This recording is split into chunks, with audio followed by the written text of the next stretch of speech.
I had a way then, losing it all on my own.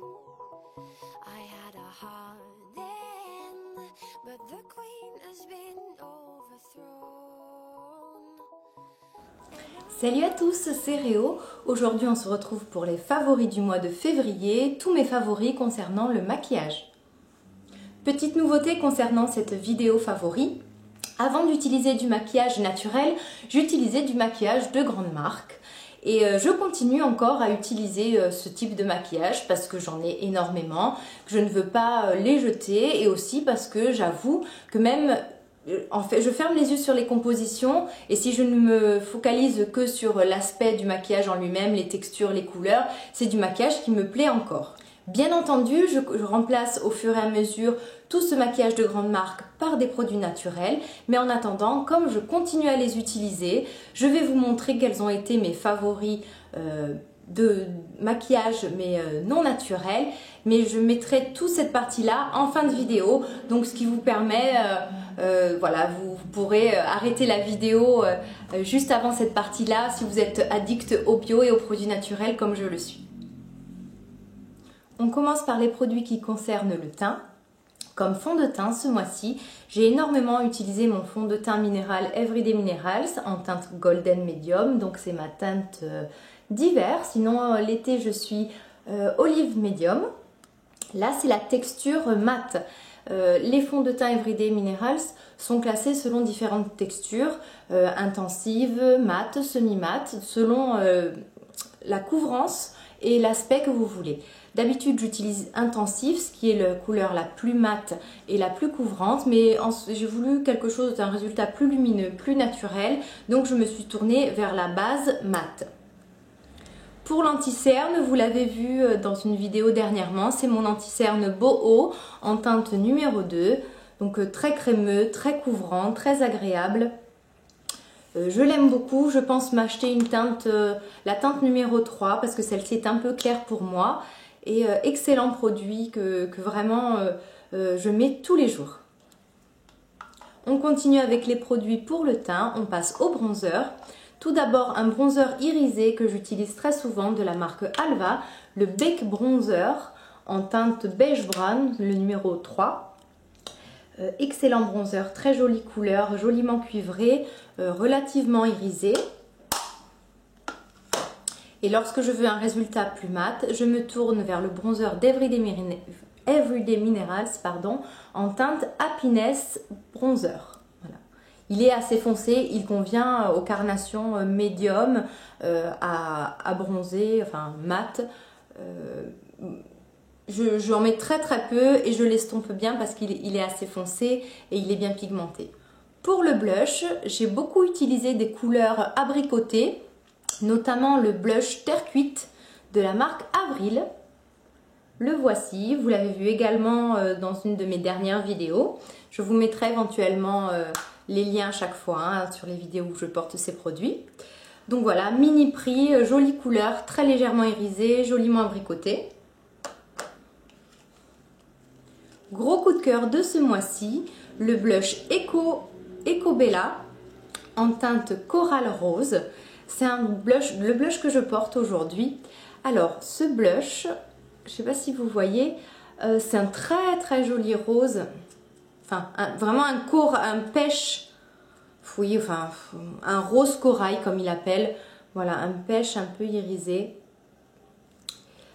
Il est magnifique. Par contre, ce qui est un peu embêtant dans ce produit-là, c'est le packaging. Je ne m'attendais pas du tout à recevoir ce blush dans un packaging comme ceci. C'est bien si vous avez des palettes aimantées, parce que vous voyez, vous pouvez le déconditionner, vous avez le petit aimant. Mais bon, moi, j'aime pas trop mettre en palette, j'aime bien avoir les produits à l'individuel. Donc voilà, c'est présenté dans un petit papier comme ça, pas très solide. Mais par contre, si vous occultez tout le packaging, au niveau du produit, il est excellent. Il ressemble légèrement au blush Orgasm de NARS. Un peu moins irisé, un peu moins doré. Mais vraiment, la teinte est lumineuse. Ça donne bonne mine. La pigmentation est excellente. La tenue aussi. Toujours dans la même marque Eco Bella, le blush Rose Pêche. C'est le même, enfin c'est le même, non c'est pas le même, c'est un blush abricoté qui ressemble fortement au Peaches de chez MAC. Pas du tout irisé, très bien pigmenté, bonne texture, se travaille bien, se fond bien. Composition naturelle, voilà, mis à part le petit packaging qui m'embête un peu. Excellent blush, très joli si vous aimez les blushs bien, les teintes chaudes, abricotées. Vraiment, voilà, vous avez bonne mine tout de suite. On arrive au produit pour les yeux. Ce mois-ci, j'ai beaucoup porté le crayon de chez Honeybee Garden en teinte chocolat Belgium Chocolate. C'est un joli brun, bien pigmenté, bonne tenue, très beau brun classique. Composition naturelle, tout ce que j'aime. Parce que souvent, les crayons de marque bio ou naturelle sont soit trop secs ou trop gras. Là, vraiment, la texture est parfaite, que ça soit en muqueuse ou en crayon à paupières classique. J'aime beaucoup ce crayon-là et je pense me le racheter en d'autres teintes. Concernant les fards à paupières, je suis restée très classique, je suis restée dans les tons de marron, de neutre ce mois-ci. Il fait très gris, il fait mauvais, j'ai pas vraiment eu envie de couleur. Donc je vais vous montrer les quelques fards que j'ai le plus portés. On commence par le fard terre de la marque Avril. Un excellent brun, très pigmenté, un favori depuis plusieurs mois, je l'adore. En coin externe, en guise de crayon. Il est splendide, je redessine même parfois mes sourcils avec, il est juste un poil trop foncé. Je suis très fan de ce fard là. En plus la texture est mate et j'adore les fards mat. Je vais vous montrer 3 fards boho que j'ai porté énormément. Le fard neige que je porte aujourd'hui, non pas aujourd'hui pardon, je ne l'ai pas mis aujourd'hui, que je porte, vous l'avez vu dernièrement dans une vidéo, c'est un beige irisé. Très joli, très pigmenté, si vous voulez le voir de plus près. Vous voyez, j'ai à peine posé le doigt dessus, c'est très pigmenté. C'est vraiment le fard à avoir dans sa trousse à maquillage. Un fard que vous avez vu dans plusieurs de mes vidéos, le fard vanille, donc un fard un peu couleur peau, légèrement jaune, un blanc cassé qui est très bien sous le sourcil. Là je le porte sous le sourcil, je porte également ici en coin interne de l'œil. Parfait pour estomper d'autres couleurs, se fond très bien. Tous les fards beaux se fondent très bien, je suis devenue addict de cette marque. Et ensuite, toujours de chez Boho, le fard ardoise, qui est un fard noir, légèrement grisé, avec des petits, oui, qui est irisé. Celui-ci, je le porte souvent en trait, comme en trait de crayon, et j'aime beaucoup de par sa pigmentation. Voilà, et le fait, il se travaille vraiment bien ces fards. Comme je vous dis, je suis vraiment fan de cette marque. Alors, pour les rouges à lèvres bio, ce mois-ci, le rouge à lèvres de chez Benecos, Soft Coral, un excellent... Alors, si vous cherchez un rouge à lèvres rouge, pas trop foncé, qui tire sur le orangé, en fait, un brick un peu clair, celui-ci est parfait. La texture est très crémeuse, donc niveau tenue, c'est pas ce qu'il y a de mieux. Vous voyez d'ailleurs, en l'ouvrant souvent, il frotte, il est tellement mou et souple qu'il fond rapidement. Par contre, il est très confortable, il ne dessèche pas les lèvres, la couleur est très jolie. Voilà, Soft Coral de chez Benecos. Un autre de mes favoris, le 103, le groseille de chez Boho Green Revolution. Très pigmenté, très féminin, un joli, alors il tire sur un groseille, c'est un peu un framboise qui va tirer soit selon votre carnation plus sur le rouge ou sinon vraiment sur le fuchsia comme j'ai pu le voir sur des carnations plus claires que la mienne. La texture est très pigmentée, il n'est pas très hydratant celui-ci, il donne un aspect un peu mat, très classe, très féminin. Autre favori de ce mois-ci, un rouge à lèvres de la marque Honeybee Garden en teinte Soft Kiss, un joli rose qui me fait beaucoup penser au rouge à lèvres Angel de chez MAC. Une teinte classique, hein, le rose clair, un peu passe-partout. Le packaging est très bien. Voilà. De tous mes rouges à lèvres bio, je trouve que la marque Honeybee Garden est la plus... Côté packaging et présentation du produit, c'est ma marque préférée. Et surtout au niveau du bâton et de la texture. La texture est assez dure, donc le bâton ne se casse pas comme par exemple certains rouges à lèvres de chez Benecos. On arrive au pinceau. J'ai énormément utilisé ce pinceau de la marque EcoTools, un kabuki.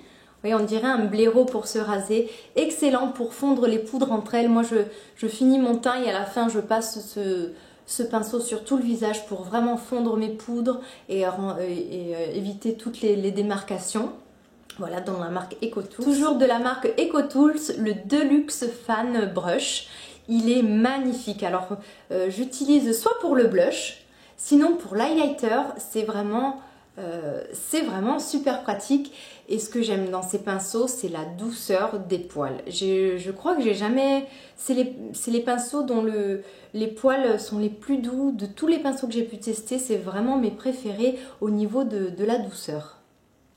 Toujours de chez EcoTools, le pinceau Foam Applicator. Donc c'est un pinceau en mousse.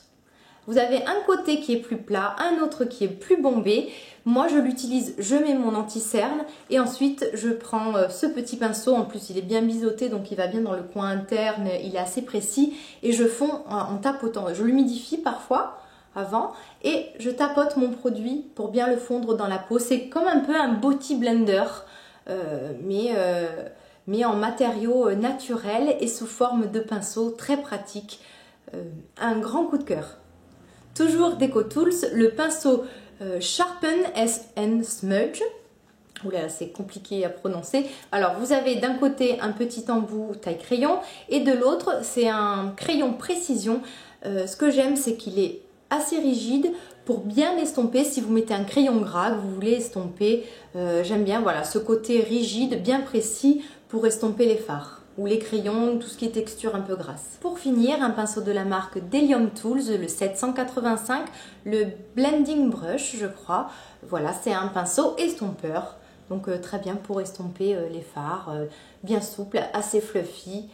J'aime bien ce packaging, cette couleur vert qui fait très naturel.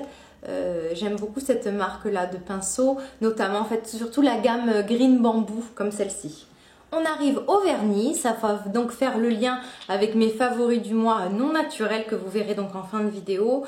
Ce mois-ci côté vernis j'ai été fan de rose, j'ai eu envie de rose, donc je vais vous présenter 3 vernis. J'aime beaucoup les vernis Zoya. Le vernis par exemple Sweet, un joli rose bonbon, un rose Barbie très féminin. Un joli baby pink, le rose pâle, bien opaque, le vintage couture de Color Club. Et ensuite d'OPI, le vernis Mode About You. C'est un joli rose pastel, pardon. On conclut cette vidéo par le maquillage non naturel que j'ai utilisé ce mois-ci. Alors on commence par le teint. J'ai beaucoup utilisé l'effaceur aux yeux de la marque Maybelline.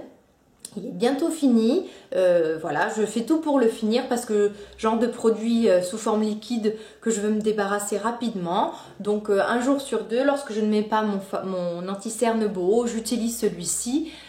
Voilà, une fois fini, par contre, je ne l'achèterai plus, hein, comme la plupart du maquillage que je vais vous présenter. Par contre, si j'occulte le côté composition, c'est un très très bon anti-cerne. L'applicateur est bien pratique, il est bien couvrant. Pour le teint, je suis fan depuis des années des fonds de teint Revlon.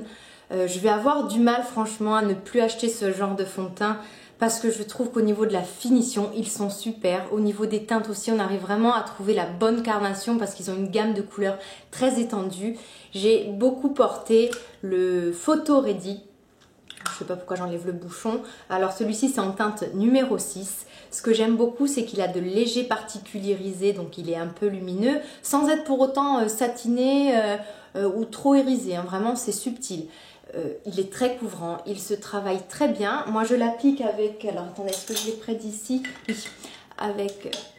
avec mon pinceau fond de teint de Beau Green Revolution, bien plat, on appose bien la matière, on la fond bien. Vraiment, quand je vais le finir, il va me manquer. Même si la composition n'est pas clean, eh bien ce fond de teint, ce côté rendu est très joli. Pour les yeux, je vais vous montrer 2 produits que j'utilise en base de fard à paupières. La Too Faced, la Lemon Drop. J'aime bien sa couleur, elle a une légère couleur jaune clair. Donc ça éclaire bien la paupière. Et une fois que vous avez appliqué cette base, vos fards tiennent toute la journée. J'ai trouvé une alternative naturelle aux bases aux bases de fard à paupières, c'est le fard Alva. Mais le souci, c'est que le fard liquide Alva est irisé et moi j'ai une nette préférence pour les produits mat. Donc lorsque je fais un maquillage irisé, je vais utiliser ma base bio de chez Alva. Sinon, lorsque je veux un résultat mat, je vais utiliser la Lemon Drop de Too Faced. Ensuite, en base fard à paupières, j'utilise depuis plusieurs années le Jumbo Pencil de chez NYX en teinte Milk, donc c'est une teinte bien blanche. C'est idéal lorsqu'on porte des maquillages de couleurs colorées parce que vous mettez cette base blanche et tout de suite après les couleurs que vous mettez par-dessus ressortent. Ça fait vraiment popper les couleurs. Donc dès que je porte un maquillage coloré ou que je veux un rendu beaucoup plus travaillé, fini, un maquillage de soirée par exemple, j'utilise ce crayon comme base à paupières. Je sais que Lily Lolo vient de sortir une base naturelle, je ne l'ai pas encore testée. J'attends un peu de finir tout ce que j'ai parce que je trouve que c'est dommage de gaspiller tout ça. Et j'espère qu'elle sera à la hauteur de ces deux bases-là. Pour les yeux, j'essaye de finir ce mois-ci le mascara de chez Inoxa, le Stimulsil. Bon, la composition n'est pas naturelle, mais l'avantage c'est que ça ne contient pas de phénoxyéthanol ni de parabènes, donc c'est déjà ça, donc pas de conservateur pour les yeux sensibles. La brosse est assez épaisse, comme j'aime.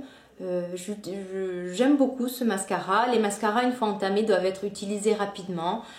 Donc je finis celui-ci en alternance avec mon mascara Beau Green Revolution que j'aime beaucoup. Pour les yeux, je vais vous montrer deux pigments de la marque Zoeva. Bon, les pigments, ça a l'avantage de ne pas avoir trop de cochonneries à l'intérieur. Alors je vous montre ce joli or. Il s'appelle Gold Diva.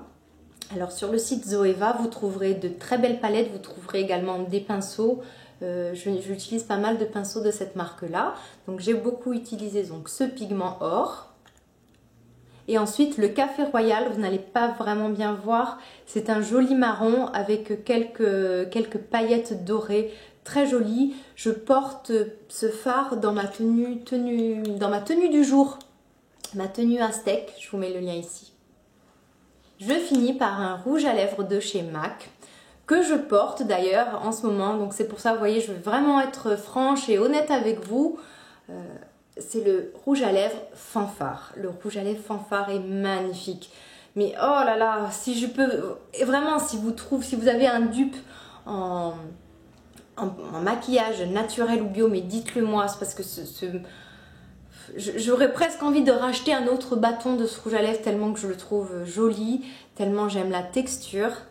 Je ferme les yeux sur la composition vraiment, mais il est vraiment splendide.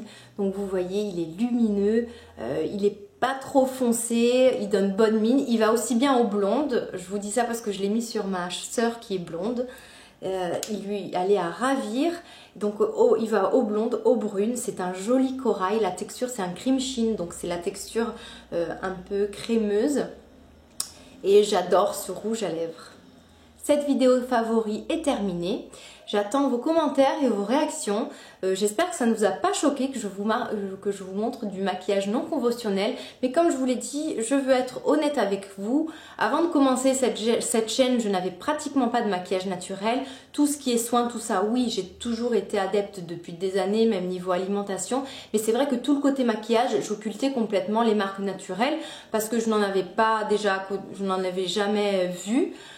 Je n'en avais jamais testé, je n'en avais pas beaucoup entendu parler à part Everyday Minerals que j'utilisais déjà. Donc c'est pour ça que j'étais tellement accro au maquillage que je m'en fichais, je fermais les yeux sur les compositions.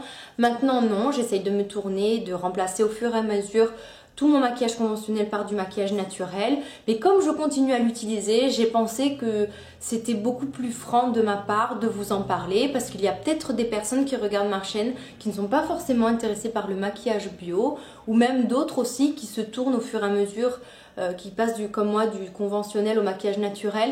Et voilà, je pense que ça peut peut-être les motiver et les faire aussi déculpabiliser parce qu'il y a un peu ce sentiment-là qu'on dit qu'on parle de produits bio, naturels, tout de suite, on met tout de suite en avant le côté nocif des autres produits et ça peut faire culpabiliser certaines personnes. C'est pas du tout ce que je veux faire. voilà, il faut avoir l'esprit ouvert.